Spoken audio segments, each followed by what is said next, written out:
Okay, y'all, I'm here back with another Real Housewives of Beverly Hills, season 12, episode 3. This episode, to be quite honest, it was a whole lot of nothing. This was a very, very, very much so filler episode. Nothing really happened. Ooh, feel like it's off.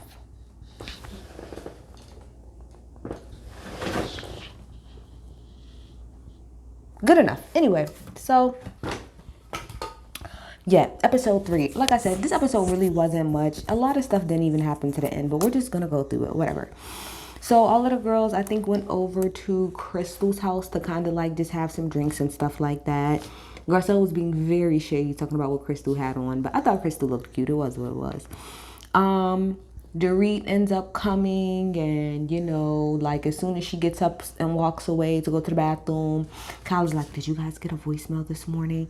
And so Kyle plays the voicemail for us that Dorit left her, and Dorit was pretty much saying that she was having like a panic attack and she was just having like a really rough morning. So when Dorit comes back, they ask her how she's doing. She talks about how she's taking Xanax. Like, I don't really know much about Xanax other than I know it helps like calm you down a little bit, but I think she needs to find a better way of coping than to just keep popping these Xanax pills, especially if she's saying they're not even helping her. I feel like you can get addicted to that type of stuff, so I want her to find a different way to cope.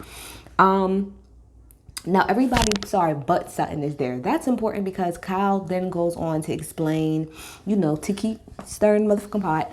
She pretty much goes on to tell everybody the conversation that she had with Sutton. And Garcelle, being a real bitch that she is, pretty much said, I really feel like the reason that Garcelle did it this season, and I'm going to get to how I feel about Garcelle, like defending Sutton, but I really feel like she's doing it a lot more this season, and especially in this moment, because remember last season when it was Garcelle, Kathy, Crystal, and Erica, and all three of them were having a conversation. I'm gonna say three of them because it really wasn't Garcelle. When all three of them were talking about pretty much how they didn't know Sutton, Garcelle in that moment didn't step up for her friend. She kind of said it in her confessional, and people called her out about that during the reunion. So I feel like that's why in this moment she was like, well, I don't feel comfortable talking about her because she's not here.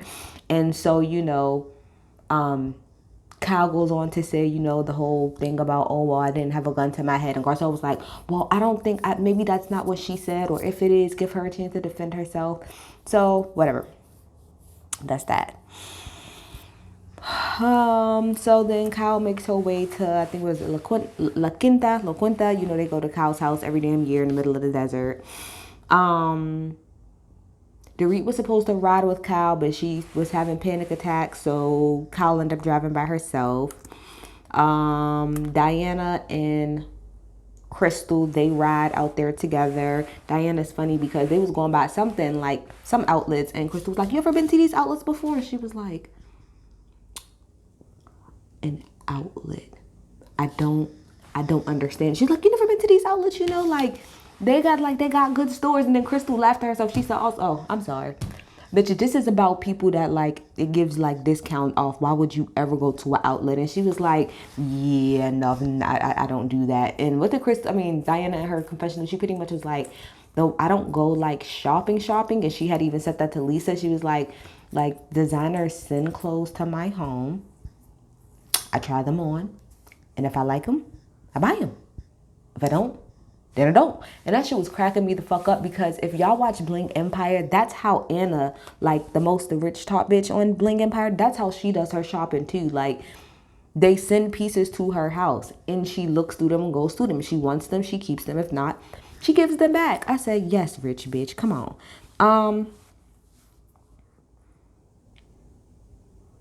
I've also found it very rich, bitch, that Diana pretty much pays people to like go to a place before she gets there to make sure that like all her shit is set up. These motherfuckers was talking about she likes her back face to the wall, to the window. I'm like, oh yes, yep. Munty, okay? So yeah. So then we get to the house, everybody gets to the house. I'm telling you, like, this is gonna be a fast review. Nothing happened. Everybody gets to the house, everything's good. Garcelle sees Dorit, and she's just talking to Dorit about how she's doing, and she's doing okay. But they talked about how Dorit talked about how like she tried to get dressed up like a little bit, but you know her heart's just not in it, you know. And I do think it's sad, you know. You could tell that she just ain't in the right space. Sis ain't even. Dorit's not even bringing it, you know. So that's how I know there's really something going on. That bitch ain't even bringing it the way that she needs to bring it, and it does make me sad because even Garcelle said, you know, like dressing up and presenting herself like that's Dorit's thing, like that's what she likes to do. And it's kind of sad to see her, you not pump through. It's making me sad that my bitch ain't pumping through. It is making me sad because she's the only person next to Erica a lot of times that I can hold on to give me a look. And I didn't give anybody a look. We'll get to that in a second. So then Sutton goes over to see Crystal, and no, Crystal goes to see Sutton, and they just sit down and they're talking. And Crystal was like, I just want to be honest, you know, Kyle did bring up at my house in front of everybody, you know, that you were kind of like a little insensitive. And then, you know, she talked about what Sutton said, and Sutton pretty much said that the reason she reacted like that is because her home had been broken in when she was younger too, and that still really fucks with her. And the fact that her father killed himself like with a gun, she just has a hard time with guns in general. At first, I'm gonna be real, when she told Kyle, I did not believe her. Like, not that I didn't believe that that happened. I didn't believe that that was the real reasoning. But seeing her emotion, I guess, a little more this episode helped me kind of understand it. But I'm going to be real. From Kyle's point of view, it didn't seem like you were being empathetic. And not to say that you were not, but it did come off that way, just to be real. So, yeah. So, then we get to Kyle's store opening. And Dorrit not doing her fashions is making me sad AF. Did y'all hear it? Hold on. It's reading. It's reading. How do I stop it? How do I stop it? Hold on. Hold on. Why is it reading it for me? That's hilarious because that's exactly what I have in my notes, is that it was sad AF and it really was making me sad. Hold on, y'all. So they went to Kyle's store. I'm sorry, I'm trying to get back to my notes. So they went to Kyle's store. And what I was going to say before I was so rudely motherfucking interrupted. Hold on, y'all. For some reason. Oh, hold on. Because now I'm about to get real mad. Because now my notes ain't coming up. Okay, so anyway. The girls went to Kyle's store opening. And boring ass Teddy Mellencamp. Let me tell you something, Teddy. Let me tell you something. You can pop up on this show as many times as you want to. You can come to every single damn event that Kyle is throwing, and you can try your best. But let me tell you something right now, hun. You are not going to end back up on this damn cast. And I promise you, if you do, I'm going to drag the fuck out of you, and I'm going to drag the fuck out of Bravo, I'm going to drag the fuck out of Andy, and I'm going to drag the fuck out of Kyle. Because if any reason you will come back on the show, it's because Kyle is going to freaking like campaign for you. I don't want you on this show. I barely want to see you on here as a friend of the show. I got so annoyed just by her damn presence. Boring ass Teddy Mellencamp. Ugh, disgusted. Everybody who's been watching me since I've been doing this review, y'all know, hashtag get Teddy the fuck off my screen. Let's move the hell on. We don't care, girl. So Diana comes into the store. Diana's funny as hell. She's like, I've never ever been into a store before, which she's lying, because she said when we met her that she didn't have money all the way up until maybe she was like, probably like in her late 20s or like early 30s when she got married. So she just hasn't been in the store in a long time. I got her feeling. I got what she was saying. I'm going to be real. You know, normally, so the first 2 episodes, as y'all see, like I was giving y'all a look, you know, whenever it was time for us as the girls to get together, I was giving y'all a look. But this is the look I'm giving y'all because nobody tried this. I didn't like one person's outfit that night. The only 2 people, and it's normally the same dude, it's the 2 same damn people that I always say, that gave me a little some, and not even gave me a little something, they were okay. Like for Dorit, it wasn't really that good. But for The overall cast, it was. Sorry. And I think that was one of Kyle pieces. It looked really nice on Dorit. And then I think what Erica had on was okay. Everybody else was a fail. Garcelle, hair, makeup, outfit, boobs, fail. Kyle, fail. It looked like you had a moo on. Everybody else is always just a fail anyway. So I didn't even think about it too much. Let me see. I personally didn't really see anything in Kyle's store that I liked, but I also don't really care for the way that Kyle dresses in general. And a lot of the stuff that I did see was giving me very much, like Diana said, this was something that I would wear even in my home. Like, yeah, bitch, it was given very much so. And even I think Lisa looked at something and was like, oh, this is really cute, like a cute nightgown. It was given very much so loungewear around the house. But that makes sense because that's pretty much like, that's Kyle's demographic, I would assume, is like that type of woman. So makes sense to me. But yeah, didn't really do much for me. But like I said, I don't really like Kyle's style. So then we pretty much get to, I guess, the shit that really happened. So we get back to the house, okay?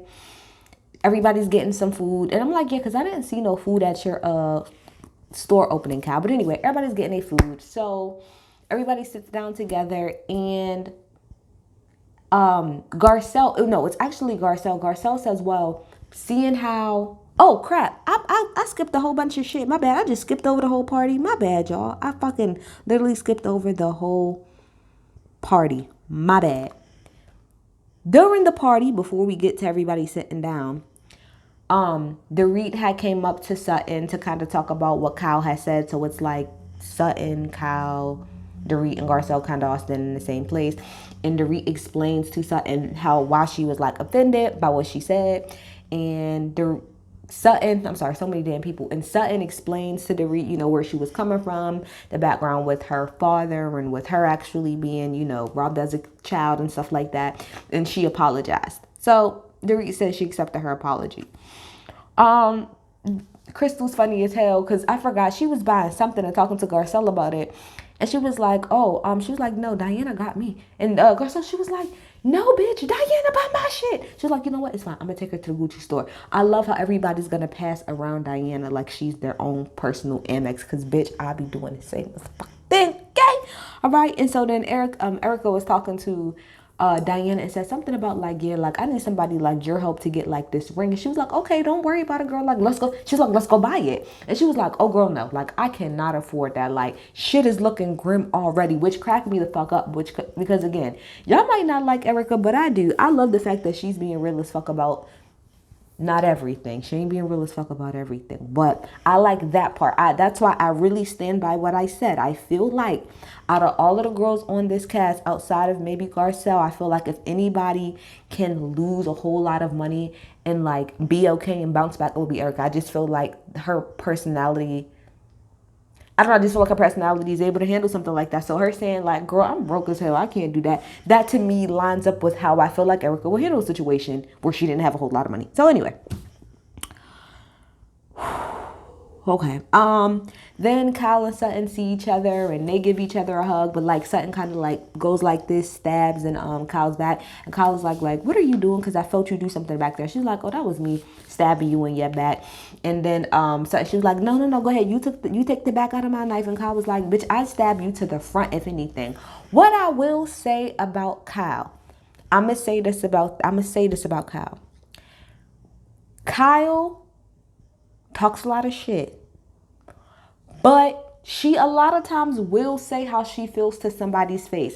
Now, will she still go back and talk about that amongst the rest of the girls? Yes, but she does. I think Kyle is really good with, for the most part, other than that Erica situation, I feel like Kyle does a good job of saying to people's faces how she individually feels. And a lot of times it kind of gets out of hand. We've seen it multiple damn times. Lord knows, her and Dorit, God knows. But especially in this situation, she did tell Sutton multiple times before she sat down with the girls and told her what her problem was. It's just that Kyle doesn't leave it right there. She doesn't just leave it between those two people. She goes out and tells everybody else.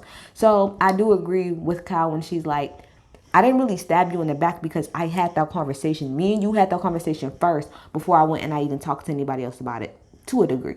to a degree. But anyway, so like I said, now they get back to the house and Garcelle pretty much is like, well, you know, seeing how everybody's here and you guys wanted to have that conversation about Sutton in front of everybody, like, why don't we have this conversation now in front of everybody? This is how I feel about that. This is how I feel about that. And this is how I feel about Garcelle in general with Sutton. I appreciate Garcelle being a friend to Sutton, and in a lot of the ways that she has been being a friend to her in these first 3 episodes, I appreciate, but I also don't want Garcelle to become Sutton's mouthpiece. And I know she's trying to defend her friend, but it's coming very much so off like you're being Sutton's mouthpiece. And it's like, it's one thing to defend your friend. And like I said, so in the beginning of the episode when she said, like, I don't want to talk about her if she's not here to defend herself, I get that whole hands down. But I feel like in a lot of other instances, Garcelle, Garcelle is trying, I think what's going on is that Garcelle is trying to create a space for Sutton to get in and say the stuff that she wants to say. But a lot of times that's not what's happening. A lot of times Garcelle is just saying it for her. And it's coming off like Garcelle is Sutton's mouthpiece and she is her bodyguard. And I don't like that. It's making me feel uneasy. I don't like it. Like, again, have your friends back, but at the same time, let your friends stand on their own 2 feet. You can't always every single time jump in the ring for her. She got to be able to jump in the ring for herself. And on top of that, it's going to make me like the show less, or it's going to make me want Sutton on this show less if she cannot stand up for herself. That's what I've been saying about Sutton from the beginning. You got to be able to keep that same energy, and you can't be a housewife if you can't defend yourself. Garcelle is not going to be able to every single time step in and say, no, say what you got to say. No, say what you want to say, because I used to be that friend to a lot of people, and you can't keep doing that. Eventually, they got to step up and do it themselves. So I hope throughout the season, we see less and less of Garcelle, like, being Sutton's mouthpiece and pushing Sutton like, no, say what you gotta say, and Sutton just doing it herself. That's the only thing that kind of annoyed me a little bit. But, so back to what I was saying about the whole thing about Garcelle calling everybody over there. I kind of sort of get what she was doing, because it was like we as a group had a conversation about her and she wasn't there. But I also feel like she apologized. The person that she offended is the person that she like apologized to. You get what I'm saying? Like, I don't feel like that was a situation where a whole crowd was needed for Sutton to explain herself. I feel like as long as she explained herself to the person that she offended, which was the Reed, I felt like everything else should be fine. Who cares what everybody else thinks about her? It was really Kyle that was the main one driving that. Yeah, Erica had something to say, but Erica always got some stupid shit to say. So I felt like that wasn't necessary to say, well, you know, she apologized, so let's bring everybody together so that we can hear her again. Because in all reality, Garcelle, all you did was make Sutton apologized again 2-3 more times when she didn't have to. She apologized to Dorit at the party. Dorit said she accepted it. That should have been the end of that. And Kyle was the main one running her mouth, and she was standing there when the apology happened. So I didn't really see the need of calling everybody else in. I didn't get that. But that's just my opinion. Anyway, I really dragged this the fuck out because not much happened. So, yeah, so they do that. Kyle pretty much says that Dorit said that she felt like Sutton's apology was sincere. Kyle said that she felt like Kyle was, what's the word I'm looking for? Insinuating, there we go, that Sutton's apology wasn't really real. So then Diana jumps in and pretty much is like, Sutton, I feel like you're weird and you're wrong and like you just don't be knowing what to say. And then Erica was drunk as hell. Let me put this on a preface. Erica was drunk as hell, and she been drunk these last couple things, which is where I think where we're gonna go with her storyline. But she been drunk as hell. But yeah, Diana said all of that about Sutton. Then we go to break. When we come back from break, Diana does, I don't want to say clean it up, but she gave her the benefit of the doubt. She was like, you are really messy, and I feel like the words that come out your mouth, you don't necessarily choose them wisely, which I would have to agree. She said, but your redeeming factor is that you apologize. Like, you've apologized 2 to 3 times since you've been right here. And Sutton says, I don't have a problem apologizing. And then looked at Erica. That was funny. So Kyle and Sutton pretty much, they kind of go back and forth, and Kyle pretty much says to Sutton, like, you were not being empathetic. You weren't. And Sutton was like, I was. And she said, you wasn't being empathetic, okay? And you wasn't being sincere. So at this point, and I had to run this back like 2 to 3 times because I kind of got what Crystal was saying, but by the end of everybody going back and forth, I'm not going to lie. I was with Kyle and Dorit. I was lost at what Crystal's point was, but I had to go back to catch it and get to the point. Y'all know how these bitches be going back and forth and you can lose the point within all of it. Okay, so I got the point. So this is the thing. Kyle was saying, and please tell me in the comments if I'm getting this right. From my understanding, this is why Crystal was upset. Kyle was trying to say that Sutton was not being sincere, which kind of triggered Crystal because Crystal was pretty much saying, like, here you go again, Kyle, trying to police someone's feelings and tell them how they should really feel or what they really felt. You can't tell Sutton that she wasn't being empathetic or she didn't really feel empathetic to the situation. That's not for you to say. You can look from the outside and say it didn't come off that way, but you cannot police somebody's feelings.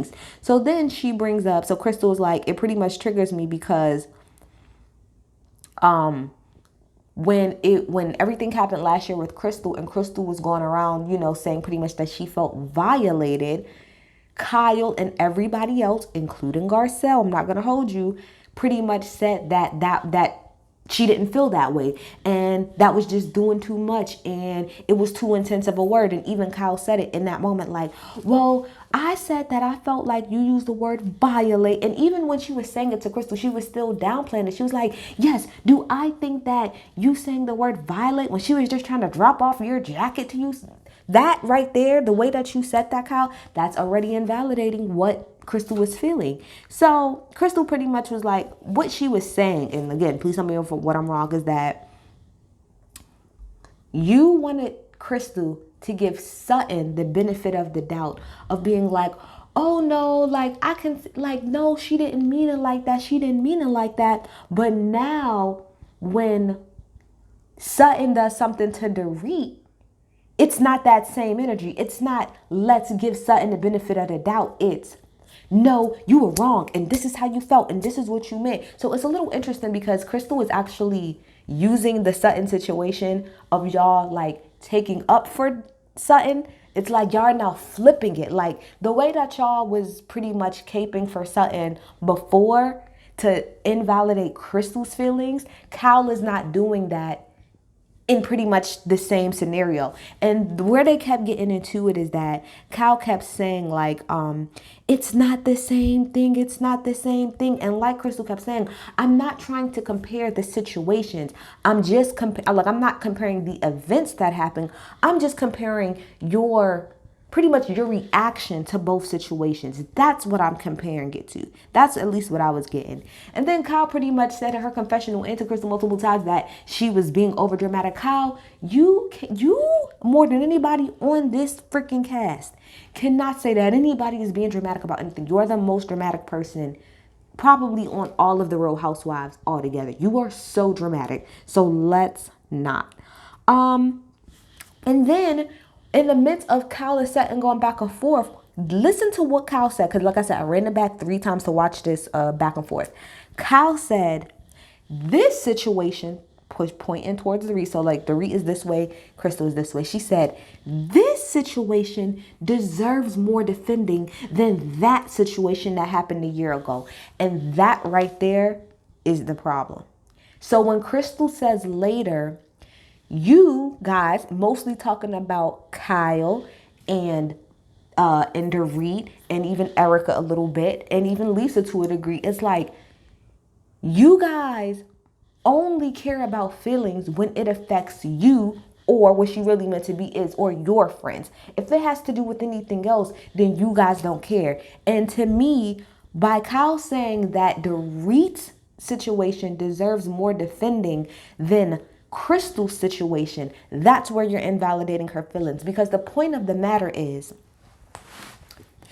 let me flip it this way. The point of the matter is, if Sutton is wrong for what she said to Dorit and that being insensitive, and you can defend Dorit that way, that same energy should have been given to Crystal. The same way that you're going in on Sutton right now about what she said and not trying to give her the benefit of the doubt, the same thing should have happened for Crystal. You should have not invalidated what Crystal was saying and say, oh no, give Sutton the benefit of the doubt, because that's not what you're doing now. Now you're saying, girl, we don't care about any of that. And you're actually, it's wild, because I could really be here all day talking about the different ways that this is working. But point of the matter is two things. Number one, you are pretty much saying that you would prefer to defend Dorit and her feelings is more important than Crystal's. And number two, you're saying pretty much you, on one hand, you want to give Sutton the benefit of the doubt, but now you're not. So again, we're getting back to policing how someone feels. It's wrong all the way across the board. And when it really gets down to it, you know, Crystal gets upset and she ends up leaving and stuff like that, and ends up saying in the car pretty much that, you know, like, you guys told me that word was too intense, and like, that's my feelings. You can't tell me how to feel. And Tut was in a car with Crystal and said, that word bothered me, but when I really sat down and I listened to what Crystal had to say, I understood where she was coming from. And I really think what Crystal's problem is the fact that it is so obvious, and I said this since last season, it is so obvious that Kyle has a preference, not just Kyle, there's a certain split within the group, period. Kyle, if it's Dorit, Erica, Lisa, or when Teddy was on here, Teddy, you will do any and everything, hell and high water, to defend them and to go off on and to coddle them. But when it comes to any of the other girls, Crystal, Sutton, and Garcelle, you don't do that. You automatically, well, I don't even want to really throw Sutton in there, because a lot of times Kyle will defend Sutton, but it's mostly Garcelle and Crystal. It's like with them two, for some reason, they're always in the wrong. They're just always in the wrong for some reason, and how they feel. They literally have to explain 15,000 times to you what they're feeling for you to actually get it. And you constantly invalidate both Garcelle and Crystal and how they feel. So again, I would have to wholeheartedly agree with everything Crystal said. You guys don't care unless it affects you. So pretty much meaning, Kyle, you don't give a fuck about nobody's feelings and nothing like that, unless it's Dorit, unless it's Erica, unless it's Lisa. If it's any of the rest of us, you do not care. You don't care. And that really bothered me, like, cause I'm really stuck on this deserves more defending than you. So let me get this right. So Sutton can walk in to Crystal's room, and Crystal can feel, and Crystal is not allowed to feel like somebody violated her. But Sutton just makes a small remark, and now all of a sudden about Dorit, and now all of a sudden Sutton has gone too far. Why is Dorit's feelings, this is really, really at the end of the day, why is it that Dorit's feelings is more important than Crystal's feelings? Why does Dorit's feelings deserve to be coddled or to be looked at or to be thought of, but Crystal's doesn't? Why is it that Dorit's feelings matter and she's not being over dramatic, but Crystal is? That's what we're all saying. At the end of the night, like Erica said, let's not police anybody's feelings and tell people how to feel. You guys jumped on Crystal's ass last year, and I jumped on your asses about it, about telling her to not use the word violate when that's how she motherfucking felt. This is why it's hard to be friends with white women, because y'all love to invalidate people and y'all only care when it affects y'all. Then all of a sudden everybody's sad and crying and all of this other stuff. But when it's somebody else, you don't give two fucks.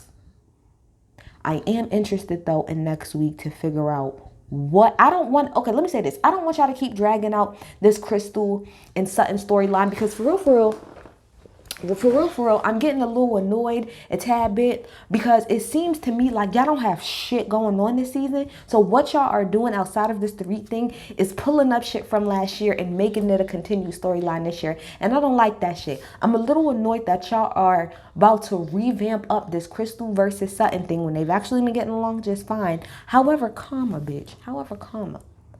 I got two things to say about this. Number one, bitch, Crystal, if Sutton says something racist, I'm going to need you to spill that tea, girl. I'm going to need you to spill the tea, because it's giving that she said something very racist. And if she did, I'm going to need you to give the tea. If she did not, that's fucked up for you to insinuate that. That is fucked up. And thirdly, actually, I'm gonna throw a third one on because I think maybe Dorit said it in a preview. Bitch, don't open up the can of worms if you ain't, if, like people say all the time, if you gonna spill the tea, spill the tea.